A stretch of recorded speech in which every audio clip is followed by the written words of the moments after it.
রাজনৈতিক রাজনীতি দিয়ে দেওয়া কর্তব্য এবং এই ধরনের প্রশ্ন সংসার যদি থাকে বিচার প্রক্রিয়া সম্পর্কে কিংবা ট্রাইব্যুনালের কার্যপ্রণালী সম্পর্কে যারা অভিজ্ঞতা তারা সরকারকে কিংবা ট্রাইব্যুনাল প্রধানকে সেই সুপারিশগুলো দিতে পারে। গণমাধ্যমে হঠাৎ করে এরকম বক্তব্য দিয়ে দেওয়া আসলে আমাদের অনেকেই দুর্বলতা ব্যর্থতার কারণে সেদিন দুটো সমাজে উত্থান হয়েছে। আজকে যাদেরকে দেখছেন টাকা পয়সার মালিক, তারা কিন্তু কেউ মুক্তিযুদ্ধের সাথে সরাসরি সম্পৃক্ত খুব কম জানি ছিলেন, আর যারা মুক্তিযুদ্ধের সাথে সম্পৃক্ত ছিল কেন এতদিন পরে 40 বছর পরে বা আমরা কেন বিচার করছি, বিচারের প্রাসঙ্গিকতা কি, এই বিচার থেকে আমরা কি কি অর্জন করতে পারি, 1, 2, 3, 4, 5, 6, 7, 8 কি কি অর্জন করতে পারি, এবং বিচারহীনতার নেতিবাচক প্রতিক্রিয়া আমাদের মধ্যে কি কি হয়েছিল। যেমন ধরুন মূল্যবোধের অবক্ষয় হয়েছিল, যেমন ধরুন পরাজিত মনোভাবের উদ্ভব হয়েছিল, যেমন আপোষকামিতার উদ্ভব হয়েছিল, যেমন ধরুন আপনার মনে করেন অদজানো মনোভাবের উদ্ভব হয়েছিল, যেমন ধরুন আইডেন্টিটি ক্রাইসিসে আমরা ভুগেছি, পুরুষরা ভুগেছি, নারীরা ভুগেছি, আইডেন্টিটি ভুগেছি, এবং আমাদের অহংকার আপনার মনে করেন আপনার মলেস্টেড হয়েছে, ভ্যালুস নিয়ে মলেস্টেড হয়েছে। সেইগুলো কিন্তু আমাদের এই অর্থাৎ বিচারের মাধ্যমে আমাদেরকে নতুন করে পরিচয় খুঁজে পেতে হবে।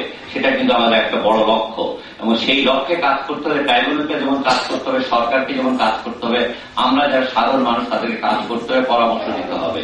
ট্রাইব্যুনালের অনেক দুর্বলতা আছে, দুর্বলতা আপনার মনে করেন সংশোধনের জন্য অবশ্যই আপনার ইতিবাচক পরামর্শ দেবেন, নেতিবাচক নয়, কনস্ট্রাকটিভ আমরা অবশ্যই সাজেশন দিতে পারি, এবং কনস্ট্রাকটিভ সাজেশন ট্রাইব্যুনালকে আরো শক্তিশালী করবে বলে মনে করি। আমি কারো কাছে পৃথিবীতে, বাংলাদেশে কিংবা পৃথিবীতে কারো কাছে কিছু চাই না, কোনো মর্যাদা চাচ্ছি না, পদমর্যাদা চাচ্ছি না, খেতাব চাচ্ছি না, কিছু চাচ্ছি না। কেননা আমার সেই সহজ কর্মী তিনি কিন্তু খেতাবে ভূষিত হন নাই, সেই গ্রামের মুক্তিযোদ্ধা তিনি কিছু পান নাই, কাজে আমার আত্মা আমার মন তার সাথে রয়েছে। এখন আপনাদের মধ্যে যে বলতে আমাদের সম্পর্ক কিংবা বিভিন্ন ইস্যুতে আমার মনে হয় ব্লগারদের এক্ষেত্রে এই মুহূর্তে যেটা করা সম্ভব, বা ব্লগার অথবা যুদ্ধপরাধীদের বিচারের দাবিতে একটা আবার ক্যাম্পেইন তৈরি করা, যে ক্যাম্পেইনটা হতে পারে সরকারের উপর চাপ দেওয়ার জন্য, অথবা যারা ট্রাইব্যুনাল পরিচালনা করছে তারাও যেন ভাবতে পারে যে না, জনগণ ভুলে যায়নি, জনগণ এটা বলছি। এবং সেইখানে অনেকগুলো দল এবং জামাত সহ অনেকগুলো দল কিন্তু পাকিস্তানি আপনার শাসকদের সাথে আপনার হাত মিলিয়েছিল, কিন্তু কেউই কোন দলই তার মূল দল এবং তার ছাত্র দল সহ সার্বিকভাবে এই সহায়তা কর্মে আপনার অংশগ্রহণ করেনি, যে সকলেই মিলিয়ে অংশগ্রহণ করেছে, লোকবল দিয়ে, আপনার বুদ্ধি দিয়ে, পরামর্শ দিয়ে, এবং অস্ত্র চেয়ে নিয়ে। সরাসরি তারা আপনার যেমন 19 জুন যেমন অস্ত্র চেয়েছে, যে গোলাম আজম, এবং অস্ত্র চেয়ে নিয়ে আপনার কিন্তু কেউ করেনি। সেই কারণে কিন্তু আমরা প্রথমে বিচারটা হচ্ছে হলো পাকিস্তানি যে যুদ্ধ আপনার এই যে গোলাম আজম এবং তাদের যে জামাত ইসলামের বিচার হচ্ছে, তার মানে এই না যে অন্য দেশগুলোতে এত বেশি কেন দুপুরের বিচার শেষ হবে না। আমি এখানে জিনিসটা যেটা বলছি সেখানে এখানে আইনের জটিলতা নয়, আইনটি চমৎকার রয়েছে, যারা প্রসিকিউশনে রয়েছেন তারা এটাকে দীর্ঘটা এসে করে ফেলেছেন। আমি এগুলো দেখার সুযোগ হয়েছে, প্রতিদিন দেখি, আমার প্রায় কিন্তু আমাকে ঘাটতে হয় এবং দেখতে হয়, এবং আমি প্রতিবাদ করেছি যে এগুলোকে এরকম বিশাল এসে রেখে হবে না। অন্যান্য দেশের ICTR international criminal tribunal Rwanda কিংবা ICTY এর অনুসরণে কিংবা অন্য জায়গার অভিজ্ঞতা আপনার নিয়ে, কিংবা ভিন দেশের যারা পরামর্শক যারা স্বেচ্ছায় আসছেন তাদের পরামর্শ নিয়ে, কিংবা আমাদের পরামর্শ নিয়ে প্রেসাইজ অভিযোগ তৈরি করতে হবে, সাক্ষী প্রমাণ কমিয়ে আনতে হবে। 60 জনের সাক্ষী নিতে অনেক সময় লাগে, ক্রস করতে সময় লাগে। অল্প অভিযোগ করে আপনার আমি গোলাম আজমের আমি দেখেছি 11টা ক্রাইমে যথেষ্ট, দুটো যুদ্ধ অপরাধ, আপনার 9টা হলো ক্রাইম এগেইনস্ট হিউম্যানিটি, আর আলবদদের অপরাধ আপনার 9টা, 9 কাউন্টস অপরাধ। কাজে এগুলো যদি সংক্ষিপ্ত করে আনা হয় এবং রিলেট করে দেওয়া হয় যে এই অপরাধটা যেমন ধরুন শান্তি কমিটির পরে যে গণহত্যাগুলো ঘটিত হয়েছে, সেই গণহত্যাগুলো যেখানে পাকিস্তান সেনারা করে নাই, যেখানে রাজাকাররা কিংবা আলবদর কিংবা অন্যরা করেছে, সেই গণহত্যা সকল দায় দায়িত্ব যেমন গোলাম আজম, খুব অল্প কথা কিন্তু শেষ হয়ে যায়। হ্যাঁ, বিএনপির সাথে জামাতের আপনার যারা সক্ষতা করে বিএনপিকে মানুষ বর্জন করে, এবং যে সমস্ত দল যুদ্ধাপরাধীর সাথে থাকবে কিংবা যাদের নেতৃত্বস্থানে যারা আছেন, যাদের মধ্যে আপনার চারিত্রিক স্বচ্ছতা নাই, তাদেরকে মানুষ যেন বর্জন করেন। এবং এটা আমাদের নাক কাটার মতো ব্যাপার, যে যাদের নাক আছে তাদের আপনার আমার তাদের সাথে থাকা উচিত না। এটা আপনার যদি ব্লগাররা বলেন তাহলে কিন্তু এটা চাপ সৃষ্টি হবে। কেননা অ্যাটলিস্ট একটা জায়গায় মানুষের আমাদের আত্মসম্মান বোধ থাকা উচিত, আমরা কার পিছনে যাবো। হ্যাঁ, বিএনপি যদি নতুন করে সংগঠিত আসে, আবর্জনাকে বাদ দিয়ে ফাইন, কিন্তু যে আবর্জনাকে নিয়ে তারা আগে হচ্ছে তার পিছনে যাওয়া যায় না। এই কথাটা বলা প্রয়োজন, স্পষ্টভাবে বলা প্রয়োজন। আমি আওয়ামী লীগের সমর্থক না, তবু আমি এই কথা স্পষ্ট করে বলবো। এই বিচার কি শেষ নাকি ফাঁক দিয়ে বেড়ে যাবে? এই বিচার শেষ হওয়া উচিত না, কারণ আমি যেটা মনে করছি যে ট্রানজিশনাল জাস্টিস সিস্টেম আমাদের সাথে সম্পৃক্ত হতে চেয়েছিলেন, সরকারের উপর চাপ সৃষ্টি করুন ট্রানজিশনাল জাস্টিস সিস্টেমের মতন কাউকে আপনার এটার সাথে ট্যাগ করে দেওয়া, যাতে বিচারটা চলমান থাকে। নাহলে এটি শুধু একটি দলীয় বিষয়ে থাকবে কিংবা একটি সরকারের বিষয়ে থাকবে। ধন্যবাদ। এবং আমাদের সাথে যারা আছেন এবং জনাব আয়ুষ যারা আছেন তাদেরকে বক্তব্য দেওয়ার সুযোগ করে দিচ্ছি আছেন, এবং উনি একই সঙ্গে গণযোগাযোগের শিক্ষক এবং গণযোগাযোগের সঙ্গে তার দীর্ঘ সম্পর্ক আছে। তো আমরা একটু চাইবো আর কি স্পেশালি যে আমাদের মিডিয়া রোলটাও, যে নট অনলি ব্লগার্স, যে আমাদের মিডিয়া আসলে কি ফাংশন করছে, কিভাবে করছে, তারা কতটা আগ্রহতা পালন করছে আসলে এই ব্যাপারে, ওই জন্য একটু কাজ দেন। ধন্যবাদ। ধন্যবাদ। আমরা সবাই খুব ক্লান্ত, কাজে ঘটনার বটম লাইন হওয়া উচিত ৭১ এবং মুক্তিযুদ্ধ। এটাকে ধরে তারপরে আমরা সিনেমা করি, গান লিখি, আলোচনা করি, প্রবন্ধ করি, এটা হচ্ছে আমাদের বটম লাইন। এবং যেটা আপনারা বলেছেন এখানে আরেক খুব ভালো বলেছে যে মুখোশ চিরে মুখ চেনাটা খুব জরুরি, সেটা বেরিয়ে আসছে। ঢাকা বিশ্ববিদ্যালয়ে আমাদের সহকর্মী আইন বিভাগের আসিফ নজরুল আপনারা দেখেছেন, খুব চমৎকার করে কথা বলে, কিন্তু কথার মধ্যে এক ধরনের ধূর্ত ব্যাপার থাকে, কিন্তু এটা বেশি দিন আড়াল করে রাখা যায় না, সেইটি কিন্তু বেরিয়ে আসছে। এখন এটি তো বড় ব্যাপার যে ব্লগাররাই প্রথমে এটিকে বের করেছে, তার বক্তব্যটাকে ভার্বাটিভ তারা দিয়েছে এখানে, এবং একটা রেজিস্ট্যান্স হয়েছে। এটা খুব গুরুত্বপূর্ণ যে অন্যায় হতে পারে, প্রতিবাদ হতে হবে, এটা হচ্ছে গুরুত্বপূর্ণ। যে কোনো অন্যায়ের তাৎক্ষণিক প্রতিবাদ এবং প্রতিরোধ হতে হবে। এবং আপনারা শর্মিলা বসুর কথা বলেছেন, খুব ভালো কথা। সরকারের আওয়ামী লীগের একজন মন্ত্রীর মেয়ে ৬ কোটি টাকা খরচ করে এই ছবি বানিয়েছেন, যেখানে দেখা হয়েছে ৭১ সালে একজন পাকিস্তানি আর্মির সঙ্গে একজন বাঙালি মেয়ের প্রেম ইতিহাসের কোথায় সেই উপাদানটি ছিল, এবং এই সময়ে এরকম গল্প ফেলেছেন। কাজে এই যে প্রপাগান্ডা শর্মিলা বোস থেকে শুরু করে পুরো বাংলাদেশ, এবং খুবই ভালো বলেছেন তিনি, এই সরকারের মধ্যেই কিন্তু এরকম লোকরা আছে যারা এটাকে ভিন্নভাবে দেখাতে চায়। এবং আওয়ামী লীগের সরকারের কিছু মন্ত্রী আমরা দেখি যে সারাক্ষণ আমরা দ্রব্যমূল্য নিয়ে অবশ্যই কথা বলবো। এই সংবিধানটি যেটা করা হয়েছে ৫৫, এটাকে খুবই সাম্প্রদায়িক সংবিধান, এটা বাঙালি মুসলমানের সংবিধান করা হয়েছে। এখানে যে মুক্তিযুদ্ধের চেতনা, কিন্তু কথা হচ্ছে যে আওয়ামী লীগ যে ম্যান্ডেট দিয়েছিল যে যুদ্ধাপরাধ মানবাধিকারের বিচার করতে হবে, সেইটি তাদেরকে করতে হবে। এইটিকে পরের বার ডান হাত বাম হাত অজুহাত ধরে ক্ষমতা আসতে চায়, মানুষ এটা জানে। সেইটি করার জায়গাটা আমাদেরকে সচেতন থাকতে হবে, এবং ব্লগাররা এখানে একটা বড় ভূমিকা রাখতে পারে। তো আমি হাসান ভাইয়ের সঙ্গে একমত করে এটি শেষ করবো যে অপরাধগুলো হয়েছে ফৌজদারি, এই অপরাধ কোনদিনই তামাদি হয় না, এটা মনে রাখবেন। ১০০০ বছর পরেও এটা কোনদিন তামাদি হয় না, থেকে যায়। কাজে বিচারটা করতে হবে এই কারণে যে কালচারাল ইউনিটি বা বিচারহীনতার যে সংস্কৃতি থাকে, সেই সংস্কৃতির মধ্যে খুব চমৎকার বলেছে যে মানুষের প্রতি হীনমন্যতা কাজ করে, নৈতিক অবক্ষয় তৈরি হয়, আপোষকামিতা কাজ করে, আমাদের যে আইডেন্টিটি একটা জয়ী ব্যাপার, আমরা পরাজিত মানসিকতার মধ্যে লালিত হচ্ছিলাম। এবং এর আগে বিএনপি সরকার নিজামীকে তার গাড়িতে জাতীয় পতাকা তুলে আমাদের বুকের উপর হাঁটিয়েছে, এইটি তো মানা যায় না।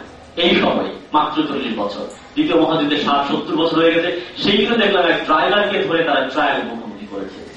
কাজে এই বিচারটি করতে হবে, এবং এটা কোনো অজুহাত আমরা মানবো না, আমরা এটি চাই। ব্লগারদের সঙ্গে পরিচিত হতে পারে, আমি আসলে ব্লগে অতটা পারি না, একটু কাল থেকে কিভাবে শুরু হলো বা এসছে সেটা একটা সংক্ষিপ্ত তুলে ধরার চেষ্টা করেছিলাম। প্রথমে দালাল আইন, তারপর সুনির্দিষ্ট অভিযোগ ইত্যাদি প্রেক্ষিতে ওই জিনিসটা উল্লেখ করা হয়েছে, এবং পরবর্তীতে পরে সরকার এসে ক্ষমা করে দিল যারা সুনির্দিষ্ট। এটা নিয়ে কোনো বিতর্কের কিছু নাই। আর বলেছেন যে দক্ষতার প্রশ্ন তুলেছেন, এটা খুবই জরুরি, এবং সেই জন্য আমি যদি ইয়ের কাছে যাই, আমাদের বিচারপতি হাইবুল রহমানের কথা তুলে ধরি, এবং এই কথাটা এখানে খুবই প্রাসঙ্গিক। উনি যেটা বলেছেন খুবই প্রাসঙ্গিক। ফলে উনি হাইবুল রহমান মানে তার 10টা দোষ থাকতে পারে, 20টা অপরাধ থাকতে পারে, এটা ম্যাটার করে না আমার কাছে। ওনার যে মানে একটা ভালো মানুষ, ইংরেজদের মানুষ, এই প্রশ্ন অদক্ষতা এবং জিনিসটা আমাদের দেশে একেবারেই ফলে এটা আইনজীবীদের এবং অ্যাটর্নি যারা আছেন তাদের মাথা নিয়ে খাওয়ানো হচ্ছে খুব বেশি।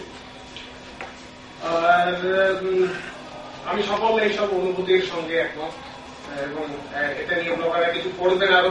হাসান ভাই যে প্রস্তাবটা দিলেন, এই প্রস্তাবটা নিয়ে যদি সবাই মিলে কাজ করা যায়, এবং এতে করে চাপ সৃষ্টিটা যেমন জরুরি যেটা ব্লগাররা করতে পারেন, এবং এটাকে এগিয়ে নেওয়াটাও জরুরি যেটা ব্লগাররা করতে পারেন। সবাই ধন্যবাদ। ধন্যবাদ আরিফ ভাই। আমি এখানে একটা প্রশ্ন আছে যে আমাদের আসলে মূর্খ কি, আমরা কেন করি? আমরা আসলে সবাই খুব ভার্চুয়াল জগতের বাসিন্দা হয়ে গেছি, কিন্তু 71-এর মুক্তিযোদ্ধারা কিন্তু ভার্চুয়াল ছিল না, খুব সশরীর ছিল। ধর্ষণ, হত্যা, মৃত্যু, খুন, হ্যাঁ সবকিছু, এবং নিপীড়ন, অগ্নিকাণ্ড এবং সবকিছু মিলে প্রেসটেক। তো আমার কাছে মনে হচ্ছে এটা খুবই সশরীর ব্যাপার, এটা ভার্চুয়াল ছিল না। তো আমরা যারা আজকে ভার্চুয়াল জগতের বাসিন্দা অনিবার্যকরণে হয়ে উঠেছি, আমাদের একটু সশরীর উপস্থিতি একটু দরকার। এটা এক। দুই হলো যে সবার কি করতে চাই, কেন করতে চাই, কিভাবে করতে চাই, এই ব্যাপারে আসলে আমরা কি অথরিটি বা আমরা কতটা দক্ষ, কারণ আমরা তো আসলে পরের প্রজন্ম। এখানে যে নাসিরুদ্দিন ইউসুফ বাচ্চু ভাইয়ের মতো মানুষ থাকেন, ডাক্তার এম এ হাসানের মতো একজন এরকম যিনি জীবন প্রমাণ করছেন এই ডকুমেন্টসের জন্য, তার মতো মানুষের সান্নিধ্য যদি আমরা লাভ করি, তাহলে যেটা হবে যে আমরা যদি সত্যিকার অর্থে কিছু করতে চাই, সেটা আমাদের একটা খুবই ইম্পর্টেন্ট টুলস হিসেবে কাজ করবে। অন্যদিকে আমি মনে করি যে আমাদের মধ্যে আসলে অ্যাক্টিভিস্ট এরকম নানা মানুষ আছে যারাও পরস্পর সঙ্গে মিলতে চায়। যেমন আজকে রোবায়ত ভাই বলছেন যে আমি খুব ইন্টারেস্টেড, এবং তার হাজার হাজার ছাত্রছাত্রী আছে তার ভক্ত। আমরা মনে করেছিলাম যে এরকম যদি আমরা একটি ধারাবাহিক ভাবে কোনো না কোনো কাজ করতে পারি নানা রকম সাধ্য মতো, তাহলে যেটা হবে যে এটা একটি বড় আন্দোলনের রূপ নেবে। আর এটা ভাবার কোনো কারণ নাই যে সরকার খুব ভাবা দুঃসেবা, আমরাও খুব শক্তিমান।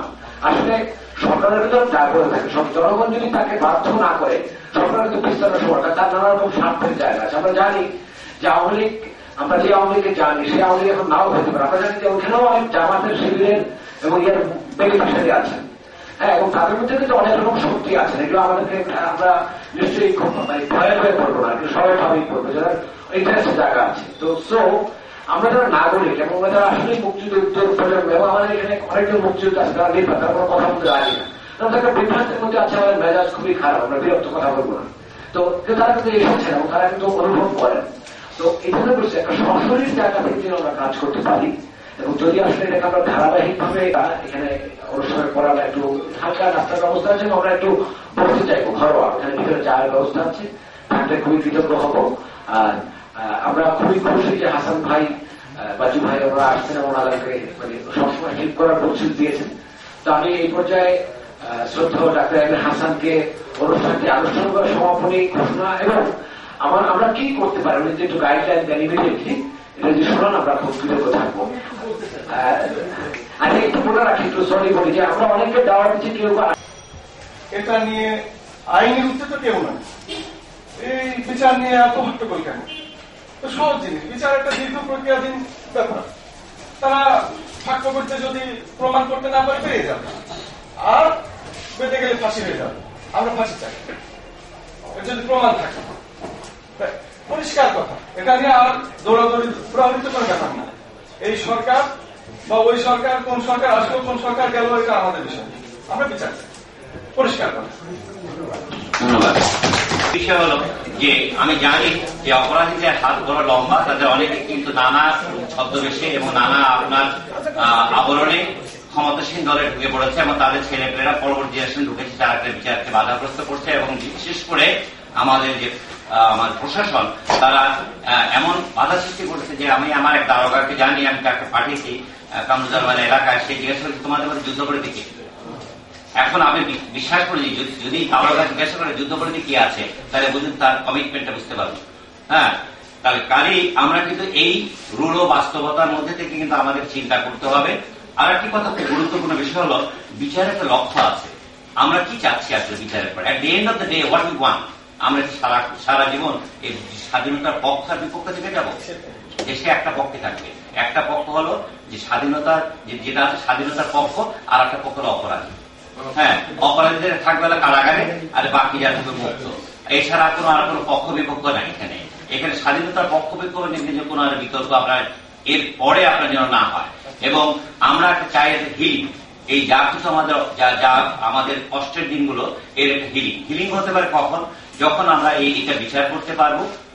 এবং হিলিং একটা খুব সাধারণ জিনিস। আমি সময় যাবেন স্যার যেরকম বললেন, আমরা ভাবতে পারি একটা পরিকল্পনা নিয়ে কিভাবে মানুষের কাছে আরো সোচ্চার ভাবে পৌঁছে দেওয়া যায়। ব্লগার এখন অনেক কমিউনিটি আছে এবং আমরা সবাই জানি প্রত্যেকটা কমিউনিটিতেই বিভিন্ন ধরনের প্রোপাগান্ডা চলে। সমস্ত বিষয় নিয়ে আমরা একটু কথা বলতে পারি, আপনারা পাশে জমে আসতে পারেন।